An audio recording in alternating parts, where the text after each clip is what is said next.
Good day po! Andito po kami ngayong mga ka-ishwarap nyo dito po sa Toyota Fairview. Magre-release po ng Toyota Avanza si Daddy. Kaya suportahan po natin siya at mamaya subukan nating interviewin yung kanyang kliyente. Ishwarap talaga o masarap sa pakiramdam ang makabenta ng sasakyan dahil alam mong may mga taong nagtitiwala sa'yo. Dahil dyan, thank you God, life is good. Kamusta sir yung release natin sir dito sa Toyota Fairview? Wala akong masabi sa pag-release. Ang bilis. Mabilis na mabilis. Tapos yung tawag dito, maganda yung yung pag-assist sa amin. Wala akong masabi. Goods na goods. Sir, uli, maraming salamat po. Thank you so much. Sir. Pagkatapos ng trabaho, bago umuwi, naisipan muna naming kumain dito sa Fisher Mall, Quezon Ave. Kakain kami dito ng masarap na pansit lukban.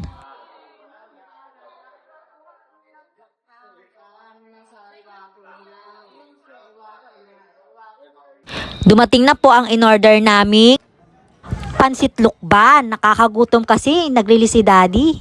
Kaya i-celebrate natin pagkatapos ng hirap. Ayan, maging masarap naman yung pagkain natin bago umuwi ng bahay. Ito na po yung sumunod na order natin, ang sizzling seafood.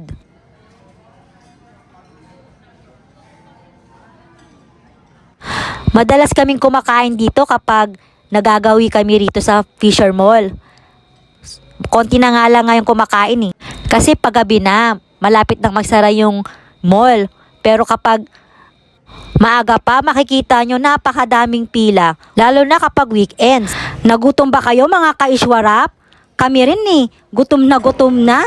Iba talaga pag galing ka sa trabaho. Kahit na hindi ako ang nagtatrabaho, syempre, nagbabantay ako kay Ishwar dahil syempre alam nyo na, may ADHD, malikot, hyper. Para kayong may 5 anak.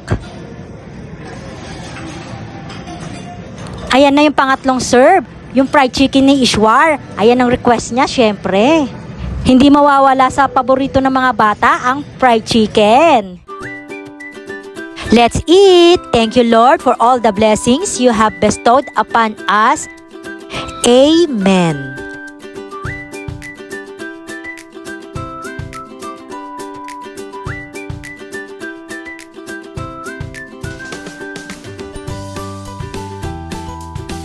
Ayan o, may sasabihin daw sa inyo si Ishwar. Anong sasabi mo? Ishwarap ng pansit lukban. Wow!